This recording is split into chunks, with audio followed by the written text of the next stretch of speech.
যেখানে শতাব্দীর পর শতাব্দী ধরে সাধারণত উৎসর্গে পাওয়া যেত 12 থেকে 25 বছরের তরুণীদের দেহ, সেখানে এবার ঘটল ভিন্ন কিছু।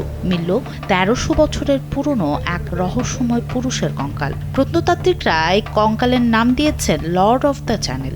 আরও রহস্যময় ব্যাপার হলো তার চারপাশে রাখা হয়েছিল পাখি, মাছের কাঁটা, ঝিনুক আর মাটির পাত্র। প্রত্নতাত্ত্বিকদের ধারণা এটি কোনো সাধারণ সমাধি নয়। প্রশ্ন উঠেছে 650 খ্রিস্টাব্দে একজন মানুষকে কেন মাটির নিচে নালায় জীবনের শেষ ঠিকানা দেওয়া হয়েছিল। পেরুর প্রাচীন এই প্রত্নতাত্ত্বিক স্থানে এই কঙ্কাল আবিষ্কারের পর সামনে এসেছে মানব উৎসর্গের গোপন এক রহস্য। জীবন অবাক না করলে কে করবে? 28% মিল্ক ফ্যাটের অবাক করার সাথে ফ্রেশ মিল্ক পাউডার। জীবন অবাক করুক প্রতিদিন।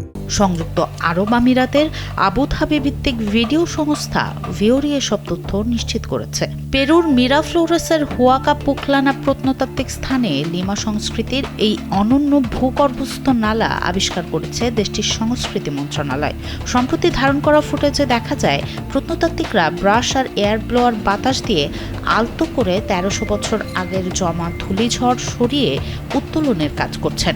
650 খ্রিস্টাব্দের এই কঙ্কালের পজিশন গবেষকদের অবাক করেছে। পরীক্ষায় দেখা যায় উত্তর দক্ষিণে বাঁ পাশে কাত হয়ে থাকা এই পুরুষের মুখ ছিল পশ্চিমের গ্রেট পিরামিড ও সমুদ্রের দিকে। চারপাশে ছড়ানো ছিল সাদা কোয়ার্টজ পাথর, ঝিনুক, মাছের কাঁটা ও মৃৎপাত্র। এমনকি একটি পাখি দিয়ে নালার মুখটি বন্ধ করা ছিল।